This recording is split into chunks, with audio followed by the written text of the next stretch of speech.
Hello everyone, this is a tale of two different K-pop groups with one goal in mind. There's a K-pop band, and there's a K-pop boy group. They may be very different, but they both have the exact same goal. Yes, this is my iced coffee because I need it on a daily basis. It's to get people to listen to their music, and at the end of the day, that is the goal. And now, how both of those groups achieve that goal is very different. And I'm going to talk about it because I find it absolutely fascinating. Okay, so we're going to start off with the band, and for this case study, I'm using CNBLUE. They recently had their comeback, and CNBLUE is a band that consists of 3 members: Yonghwa, the lead singer, Minhyuk, the drummer, and Jungshin, the bassist. And all 3 of them are actually actors, and if you have watched K-dramas consistently, most likely you have seen them in one of their shows, for sure, without a doubt. With that being said, CNBLUE, they debuted in 2010. They are a second-gen group, and they are still going strong.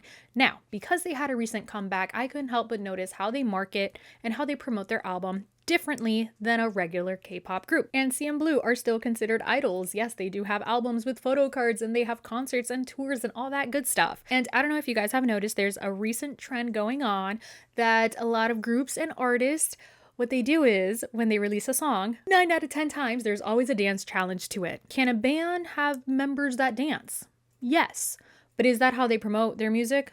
No, because typically if you listen to their album, technically, yes, you could make a choreography to one of their songs, for sure. However, a dance challenge and a band doesn't necessarily go together. So how did CNBLUE combat this? Very simple, and it actually, I noticed this with Yonghwa when he released his solo album last year. Instead of doing dance challenges with other artists and other groups, instead what they did was they invited artists to a studio where they would record the chorus of the song that they released. They have had so many artists come. All they do is they sing the chorus while the other 3 members of CNBLUE play the instruments in the background. And I thought that was such a unique way of promoting this album because they have had idols from 2nd gen, 3rd, 4th, 5th gen idols doing covers with them. And it also shows just how universal music is. Music isn't set to one type of group of people or age group.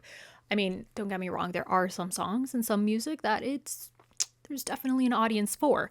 But in terms of CNBLUE, their music is generally really good for the public. And I think there's a song for anyone. So I first noticed this when Yonghwa, when he released his solo album last year, he was doing this. And at first I thought it was kind of like a mini series that he would just invite one artist and they would collaborate with him to sing his song, and that's it. But then when I realized that this is an ongoing thing, especially with CNBLUE, that is a new way of promoting music. And I love that because, again, not every song deserves a dance challenge. And I say this even to idol groups, okay?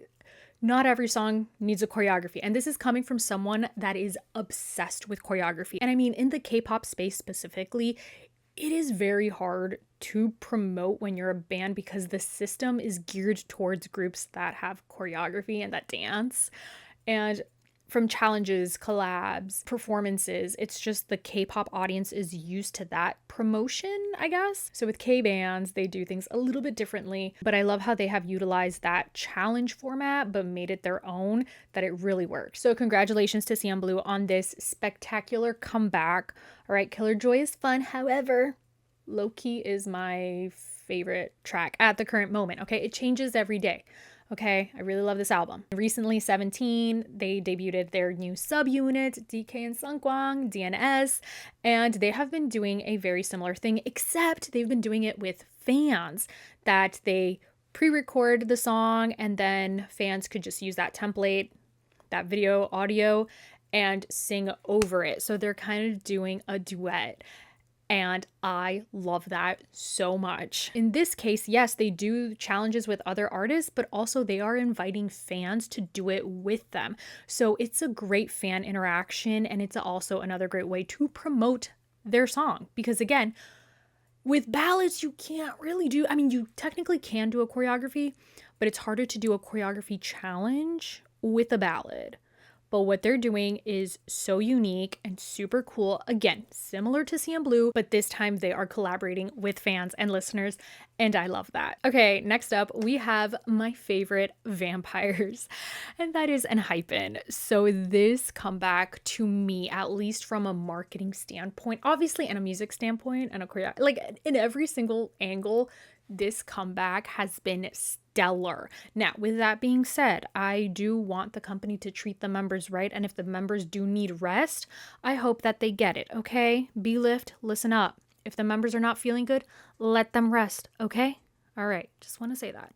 Health comes first, and they better be treating every single member right. Now, with that being said, with Enhypen, one of their strengths, again, I mentioned this in my last video, but of course, their energy, their music, their performances, but also their concept. Now, I have seen a couple of people say they should give up their vampire concept. Oh my gosh, they should try something different. And to that, I say absolutely not. Unless the members themselves do not want to do that. I am all for whatever the members want to do. If Enhypen says, hey, we don't want to do the vampire concept anymore, I'm all for that. If it is what they want, that they want to continue the vampire concept, I am behind that 110%. You know why? Because finding a group with a strong concept, a lore, and a storyline is so rare these days. And I mentioned this in one of my comments, but when someone has a strong concept or storyline, it makes the message of the songs, it feels a lot deeper because there is a meaning behind it. I mean, of course, another way that songs could have meaning is if there's an emotional or a personal story from the artist with that song, right? Like if it's a breakup and the member went through a breakup, it holds a lot of meaning. But another way to do that is also to have a concept and a storyline.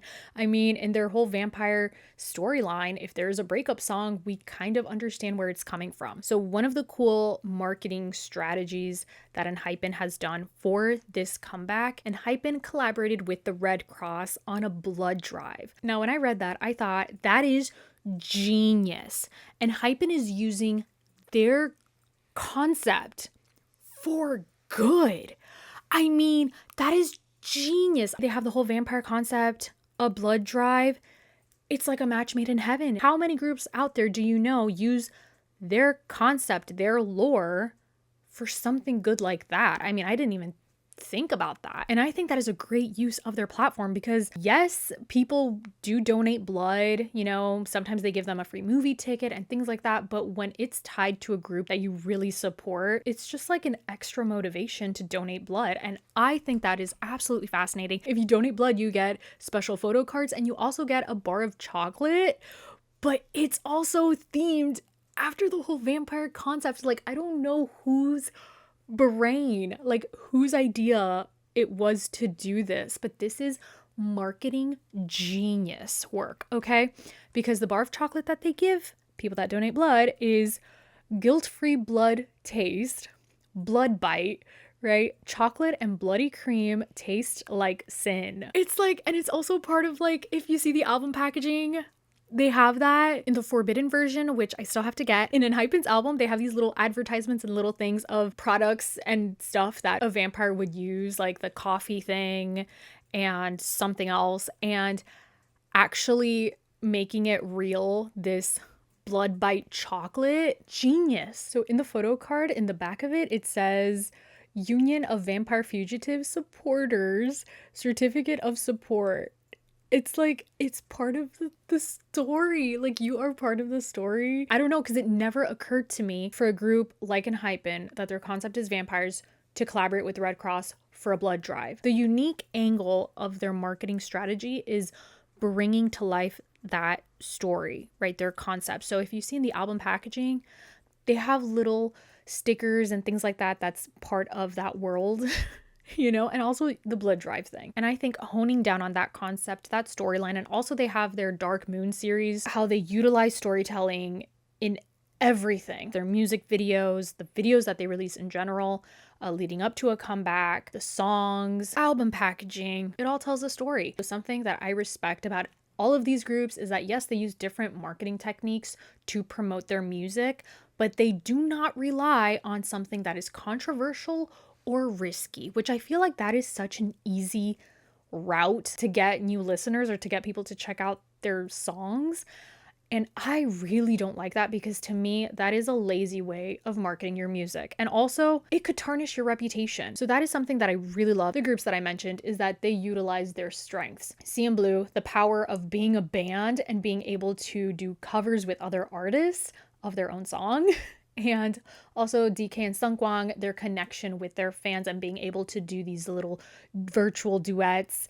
And also Enhypen with the strength of their concept. So I love how these groups do that. And if there's another group out there that you love their marketing strategy to promote their music, let me know. So with all that being said, if you're new here, hello and welcome. You guys can feel free to subscribe. I have posted videos on CNBLUE 17 and Enhypen on my channel. You guys could check it out. And I hope you all have a lovely, wonderful day. And I will talk to you all next time. Bye.